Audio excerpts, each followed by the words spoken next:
Hello and welcome to Washington Post Live. I'm Tom Jackman, a criminal justice reporter here at the Post. It's my pleasure to welcome Mayor Tishaura Jones of St. Louis in our continuing conversations about protecting public safety and the role of policing. Thank you for joining us, Mayor Jones. Thank you for having me. And here's a reminder to our audience, we want you to join the conversation. It doesn't have to just be me doing all the yapping here.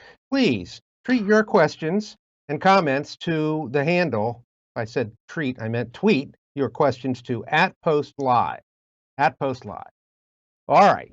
So, Mayor Jones, for those who aren't familiar with her, has a diverse background in finance, small business ownership.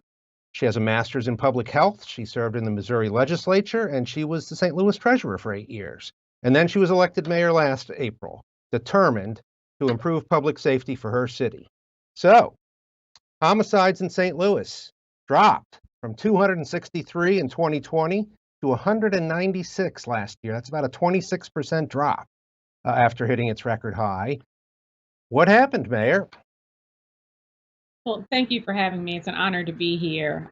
What happened in St. Louis when our homicides dropped is a data-driven strategy of deployment and a focus on deterrence, intervention, and prevention. We are trying to be smart about crime and deploying the right resource to the right call. We're also working with our community partners in the Urban League and Organization for Black Struggle and Cure Violence and other community organizations, because this is an all hands on deck approach. It's not just one thing that's outshining anything else. It's an all hands on deck approach to public safety. And I'm going to ask you about some of those programs specifically. You did mention the Urban League there. James Clark of the Urban League of St. Louis said in a recent Time magazine piece that residents are fed up with relying on law enforcement exclusively, and they are becoming more involved in neighborhoods. What's your response to that view? How much have city authorities collaborated with community leaders and local residents in the response to violent crime? We've absolutely collaborated. This doesn't work without community involvement. I believe that people closest to the problem are closest to the solution. So we've held town halls. We have our community violence interrupters through the Cure Violence program in 4 neighborhoods that are directly involved in the community and have a caseload of several people that they are following and working with. And sometimes with our interrupters, it's something as simple as giving someone a cigarette. So, it's like I said, it's not an either or approach, it's a both and approach. Well, that was there's a lot of different programs you had. One of them, you have, well, here's one. Well, you just mentioned Cure Violence and that you plan to dedicate, I've read, $5 million more to expand this program. It also helps people find jobs and get other support. What else is involved in Cure Violence? And apparently, homicides dropped in the neighborhoods where Cure Violence was targeted last year. Yeah, so we're actually going to put $5 million not only towards expanding cure violence, but other community violence intervention programs. We're part of a small cohort of community violence intervention programs, cities that are dedicating money from ARPA to programs through the White House. And Cure violence is one of them. Focused deterrence is another. But we also want to listen to the community and have them let us know what other things are working, because a lot of times our community organizations are working on the ground level and we just don't know about some of the great things that they're doing. So we're going to focus this money not just towards cure violence, but other programs as well. So one thing that is talked about a lot in places is that when people call 911, it's not always the police that should be sent. And so your city has a program called Cops and Clinicians, which puts mental health professionals in police cars with St. Louis officers to provide resources to people in crisis at crime scenes. Uh, I've read that the program has logged more than 3,700 interactions since it was launched. What have you heard? How is that working? I mean, this is something that really a lot of cities would like to do, is to send people other than cops to mental health crisis calls. Well, it's not rocket science. And what I like to do is take ideas from other cities and bring them to our environment and let them roll. Denver has a program similar to this under the leadership of Mayor Michael Hancock, as well as Oregon has a similar program. But our Cops and Clinicians program pairs an officer with a licensed clinical social worker or other behavioral health professional. And they just don't show up on the scene of violence interruption, but they also show up when there isn't an incident. They have been able to deter people from entering our emergency rooms as well as entering the criminal justice system. So that saves us, hundreds of thousands of dollars in care and also from people entering our criminal justice system. Yeah, I'm sort of fascinated by that. I mean, have you heard anecdotes about people that might otherwise have gone to jail or people that, had a better outcome? And I was interested to know that you had this sort of public health background. And so I also wondered what you would have thought about this back in the day if somebody had said, how about if you go out on the calls with the cops now? So Yeah, what are you absolutely. hearing from the street? Go ahead. Yeah, we're hearing also that they have talked people out of committing suicide, which is huge, right? And so, when we have our licensed clinical social workers or behavioral health professionals also appear on the scenes of violent incidents, they're also able to talk families down from retaliating against that other family who's been involved in that incident. And that's key to reducing violent crime in our city. But let me be clear, one life lost to gun violence is one too many, and we have a lot more work to do. But we're seeing some really great interventions from the methods that we're deploying. That's fascinating. Maybe the mayors will be coming to you now and seeing what's going on in St. Louis, and you guys show them how it's done. I What hope. kind of what kind of action would you like to see at the state and federal level? Missouri is a state with among the least restrictive gun laws.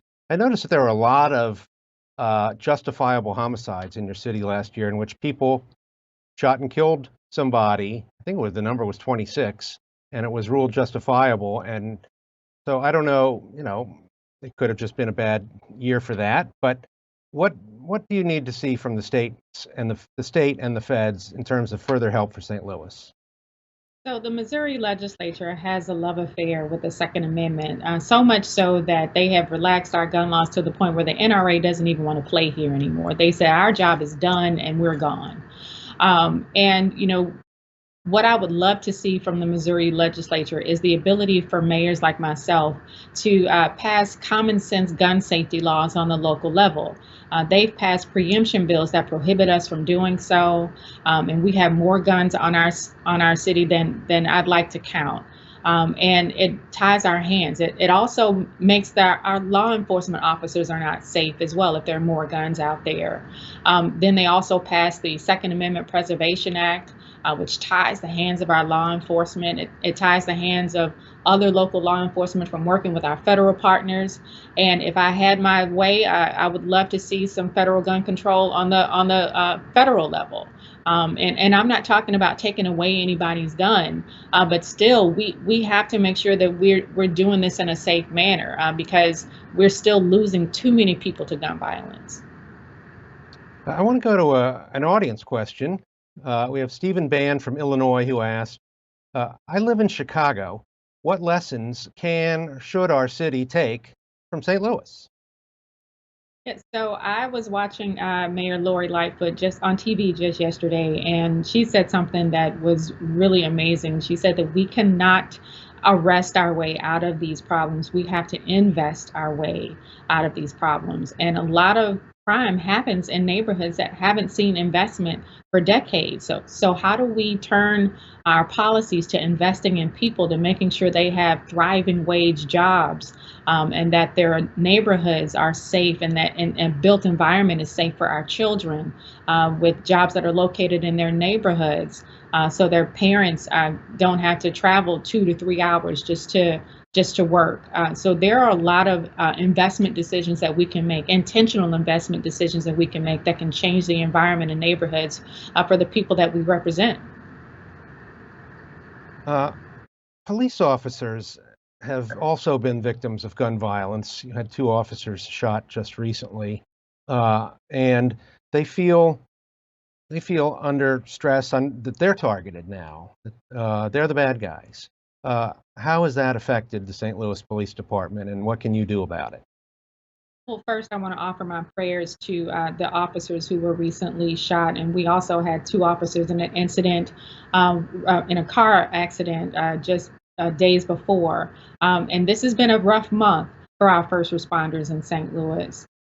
But the things that we're trying to do with transforming public safety, in my opinion, are going to help our officers. They are already exhausted. And so we want to take some of the burden off of their shoulders so they can do the work that they were trained to do in our academies, like our cops and clinicians program. A lot of times officers have been deployed to intervene in mental health incidents where they aren't equipped to do that. But we can deploy a behavioral health professional to intervene in mental health and when someone is having a mental health crisis. And so that takes a burden off of our officers to do the work that they were trained to do in our academies. Yeah, and I want to talk a little bit more about that because, and I do want to remind people who are watching to send in your questions on Twitter to @postlive. The police department has put a stronger focus on high-level crimes. Where do you think we need to rethink the role of policing? Well, our public safety director has done just that. He is a criminologist. He has a PhD in criminology, and we're using the data to guide our deployment decisions. Data that shows, where the most crime is happening, and unfortunately, it's in Black and brown neighborhoods. But we're also using that data to guide our investment decisions, our economic development decisions to transform those neighborhoods. Because unfortunately, a neighborhood that has a lot of poverty is also subject to a lot of crime. So we have to change, again, our neighborhoods and our environment to not make it a haven for crime and crime-involved activity. What's your view on, well, I'll just say the word, defund the police? Where do you stand on police funding, and how do you respond to the concerns that the push to defund the police has hurt the ability of police departments to respond to violent crime? Well, I'm going to push back a little bit on that. Now, I've never uttered the phrase defund the police. I talk about how we're trying to transform public safety and use our public safety dollars in different ways and be innovate and use it in more innovative ways. We have to do something different because doing the same thing over and over and over again and expecting a different result is the definition of insanity. And so we're using our public safety dollars to make sure that we're deploying the right resource to the right call. Again, a lot of times our police or first responders respond to situations that they are not equipped to handle. But if we have a public safety department that has different resources and alternative methods of response, then that makes everyone safer. I didn't mean to say that you had said to defund the police, and in fact, virtually every mayor I've spoken to disavows that term and says that's not the answer. They understand where that sentiment came from, but they don't necessarily say that is the way to do it when it comes down to the nuts and bolts of running a city. I didn't mean to say that you had said that. Oh no, take it that way. I didn't. Okay, good. Yeah. I'll make my insults clearer in the future. So here's another positive stat out of the, possibly related to criminology and thoughtful use of resources. You had the highest murder clearance rate since 2012, with a clearance rate of 55% on homicides. In 2020, the city's rate was 36%. Any idea why that happened? Are people cooperating more with the police, or are they smarter? What's going on with that? That's a real accomplishment. Again, this is all hands on deck. I would say a lot of that information comes through our community partnerships. Again, this can't be on the shoulders of law enforcement alone. It's going to take everybody at the table, everybody working together in order to increase our clearance rates. And again, our deployment strategy has also changed. We are focusing more on violent crime and also being present in neighborhoods and in situations that could turn violent. And so there are also a lot of relationships within the community with our law enforcement. So we are deploying the right resource to the right call, as well as using data to drive our deployment strategies. Next month marks 10 years since the death of Trayvon Martin, which sparked the Black Lives Matter movement. How do you measure the impact of his death and the movement that followed? Well, as the mother of the most adorable 14-year-old son, deaths like Trayvon Martin and Michael Brown, even local here to St. Louis, make me want to hug my son a lot tighter. However, it's my job as his mother to make sure that I can do whatever I can as mayor to make sure that that things are safer for our children. My son and I were having a conversation just months before I won this race, and he was asking, what the mayor does and what the mayor is responsible for. And I said, well, I named, streets and traffic and refuse, and all of those things. And I said the police, and he said, oh, well, that means I'll be safe. And it just hit me like a ton of bricks because my son should not have to feel like his mother has to be mayor in order for him to feel safe around our law enforcement. It's my job as mayor to change the environment that our children grow up in, and to also see law enforcement as partners and not be scared. So, speaking of our environment, the numbers look great. We've gone over a bunch of them, but we still have these headlines of bad things happening. Representative Cori Bush's car got shot the other day, and St. Louis has no stronghold on this. Washington is being overrun by carjackings. So there's progress being made, but the headlines are still bad. What do you say to people who say, "Yeah, but I'm still afraid to go out there"? I would say that things are headed in the right direction, but we still have a long way to go. While we are encouraged by the numbers we saw in 2021, in the first 9 months of my administration, I'm not celebrating. I'm making sure that we're doubling down on the strategies that we know work.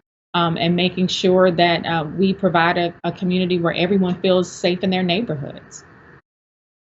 Is the federal government doing enough to support cities in dealing with both the immediate and the deeper root causes of this violent crime wave? I think the Attorney General told the Conference of Mayors recently that the Biden administration was looking for $1 billion worth of grants. Are you getting the help you need from the feds? So far, we are, like I said, St. Louis is one of 16 cities in a cohort that's using ARPA funds for community violence intervention programs. We're gleaning a lot from our involvement there. I'm in the U.S. Conference of Mayors on the advisory board. So a lot of times I talk to my brother and sister mayors from across the country, gleaning ideas from what they've done.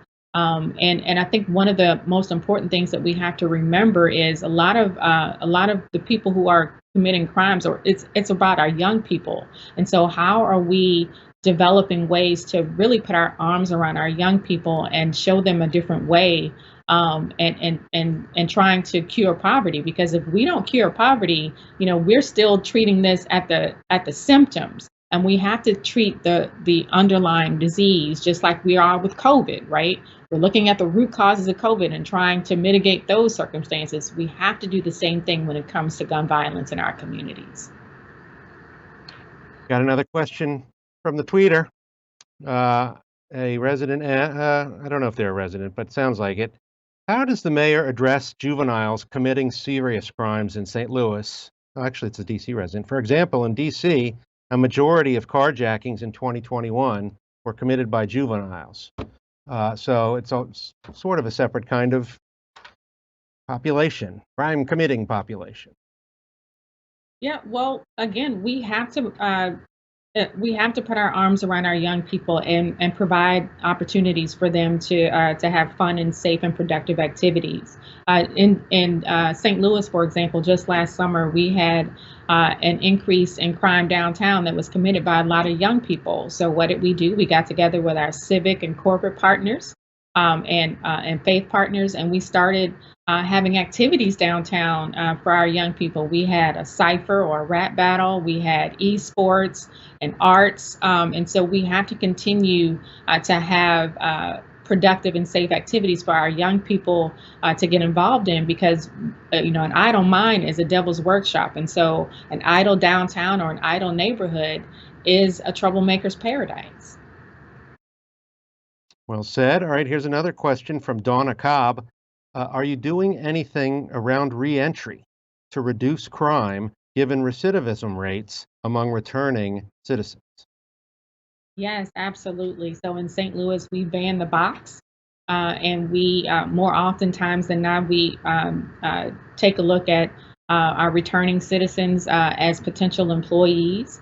We're setting up a reentry support division that's going to be part of our corrections division.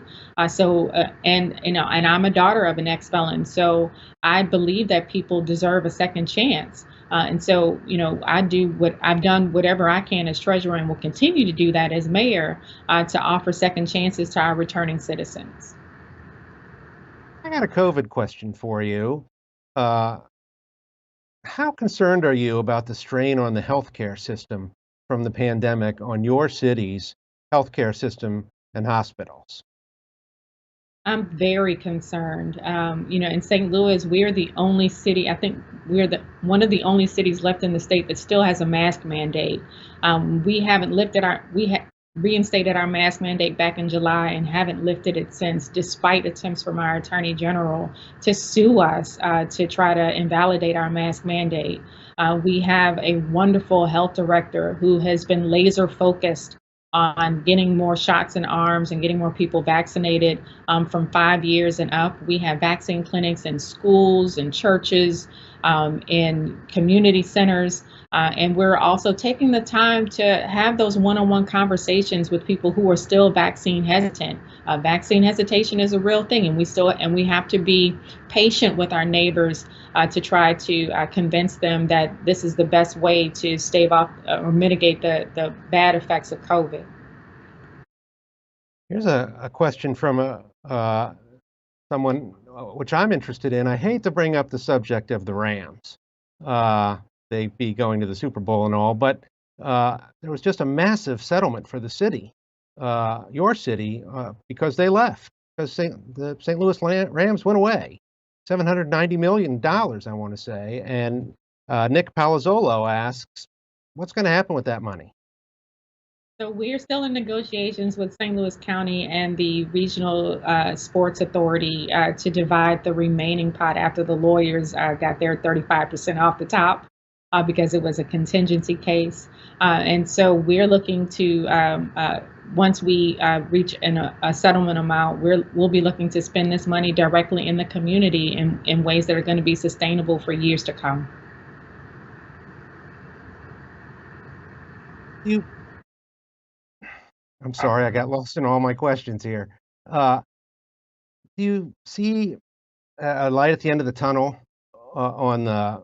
I wanted to go back to the COVID. I'm sorry, but do you see a light at the end of the tunnel on breaking this cycle of admissions and hospitalizations? Uh, are you getting there?